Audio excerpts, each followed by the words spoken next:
Saudari-saudaraku terkasih dalam Tuhan Yesus Kristus, selamat pagi dan berkah dalam. Kita berjumpa kembali dalam renungan harian Senin 28 Oktober 2024. Hari ini gereja mengajak kita untuk merayakan pesta Santo Simon dan Santo Yudas Rasul. Hari ini juga, tanggal 28 Oktober, kita memperingati Hari Sumpah Pemuda. Penyadaran akan satu nusa, satu bangsa, satu bahasa. Riwayat hidup Santo Simon dan Yudas Tadius tidak banyak diketahui.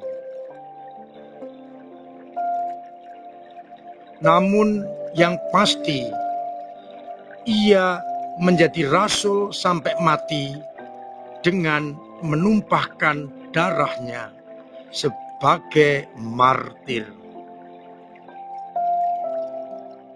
Bacaan-bacaan yang menjadi titik permenungan surat Paulus kepada jemaat di Efesus bab 2 ayat 19 sampai 22 menegaskan kepada kita bahwa kita, orang-orang Efesus, berkat pewartaan Paulus, bukan lagi orang asing atau pendatang, tetapi sewarga dengan orang kudus dan anggota keluarga Allah.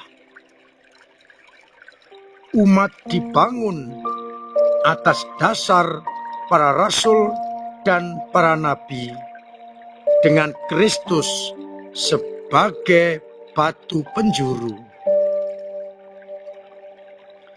Di atas dialah tersusun rapi bangunan yang kudus di dalam Tuhan. Sedangkan dalam bacaan Injil, Yesus setelah berdoa semalam-malaman memilih dari antara para murid 12 orang yang disebut dengan rasul. Nama mereka disebutkan dan mereka diminta untuk bersama Yesus mewartakan kabar gembira. Yesus menyembuhkan orang yang sakit. Roh-roh jahat diusirnya. Dan dari Yesus keluarlah kekuatan yang menyembuhkan banyak orang. Saudara-saudaraku terkasih dalam Kristus,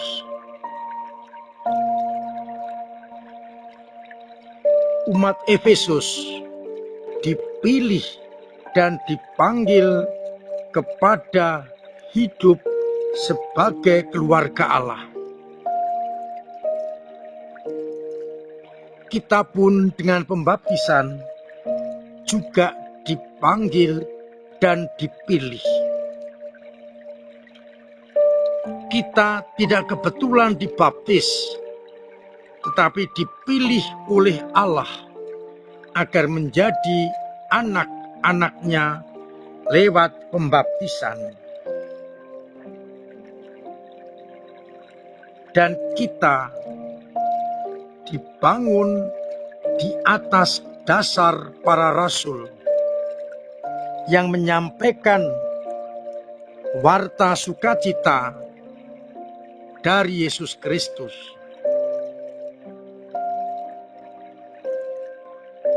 Harapannya kita mengikuti para rasul, tinggal bersama Yesus, dan ambil bagian dalam karya perutusan.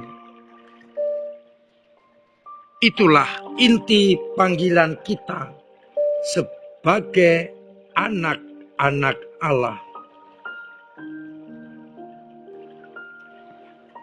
Dipanggil untuk tinggal bersama Kristus berarti Kristus dan kita menjadi satu. Itu berarti pula hidup dan karya-karya kita dasarkan atas Yesus Kristus yang mewujud nyatakan kehendak Bapa di tengah-tengah dunia ini. Kita sebagai murid-muridnya juga mempersatukan diri dengan Kristus dan ambil bagian di dalam karya perutusan. Kita sadari kita ini adalah pilihan, dipilih menjadi anak-anak Allah lewat pembaptisan. Maka hendaknya hidup, karya, dan perjuangan kita ambil dan kita dasarkan pada hidup Kristus sendiri yang selalu menghadirkan kerajaan Allah. Maka seharusnya hidup, karya, dan tindakan kita juga benar-benar menghadirkan kerajaan Allah di tengah-tengah dunia ini. Sebagaimana para rasul, kita pun diajak menimbang dari hidup Yesus apa yang harus kita lakukan. Ambil bagian berarti membawa karya-karya Yesus dalam hidup kita untuk kita persembahkan kepada Allah di tengah-tengah dunia, agar akhirnya karya cinta kasih Allah sungguh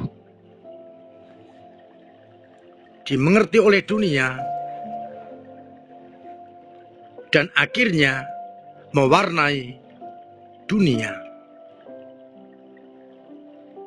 Dengan kesadaran kita dipilih dan dipanggil, kita akan selalu hidup dalam pilihan itu.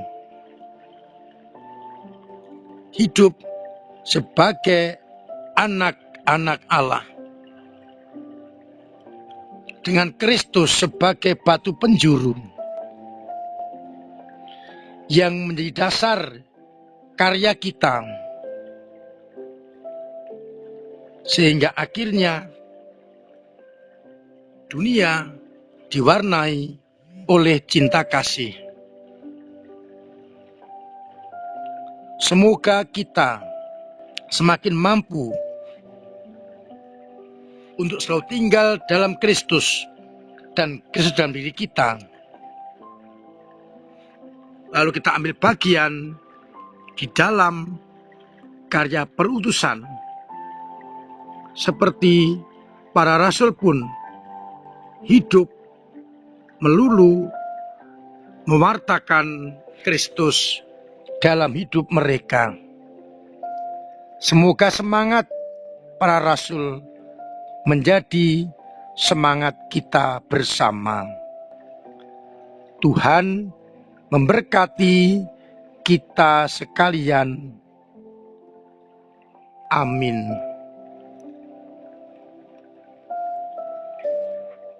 Marilah kita berdoa.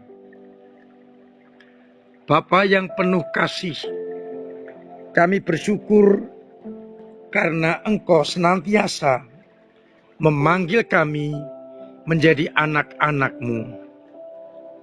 Semoga kami tetap Kau sadarkan untuk hidup sebagai anak-anak pilihan-Mu dan mewartakannya dalam hidup dan karya-karya kami. Semoga akhirnya banyak orang yang mengenal Engkau lewat pewartaan kami, bertobat dan diselamatkan.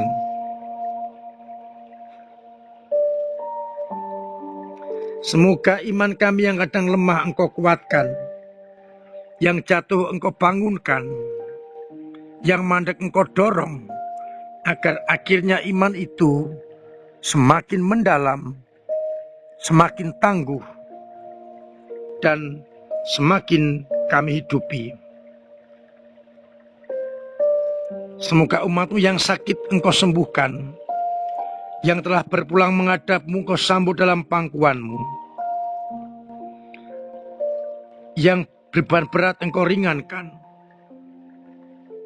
yang punya persoalan Engkau bantu untuk mengurai, yang kesulitan ekonomi Engkau bantu usahanya, Engkau beri keberhasilan, agar akhirnya umat tetap merasakan kasih dan penyertaan-Mu.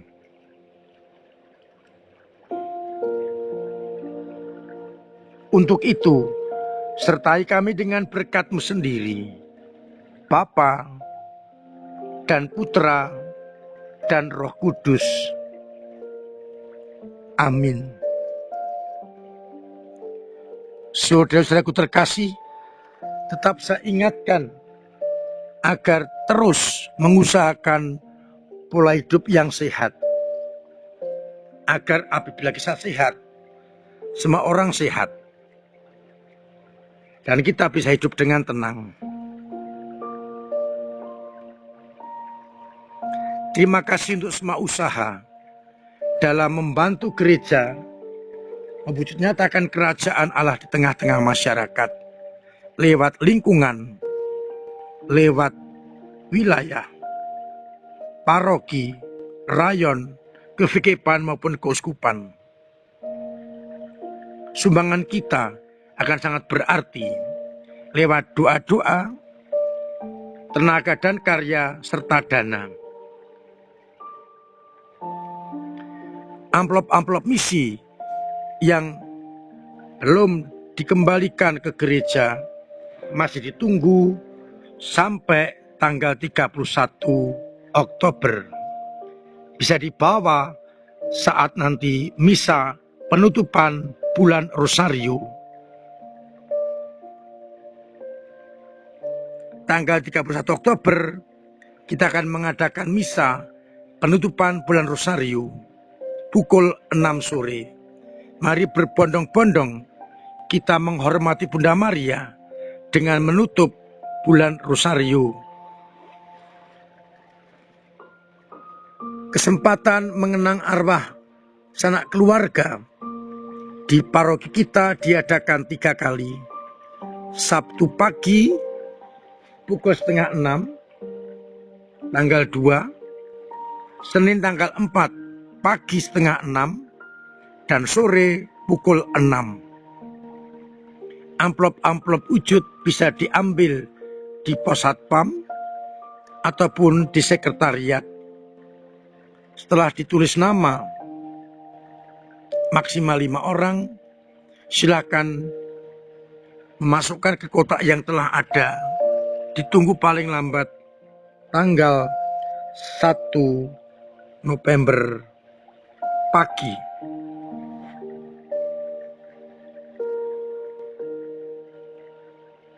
Semoga kita bisa mengenangkan arwah sanak keluarga kita, dan boleh mengalami kedamaian abadi.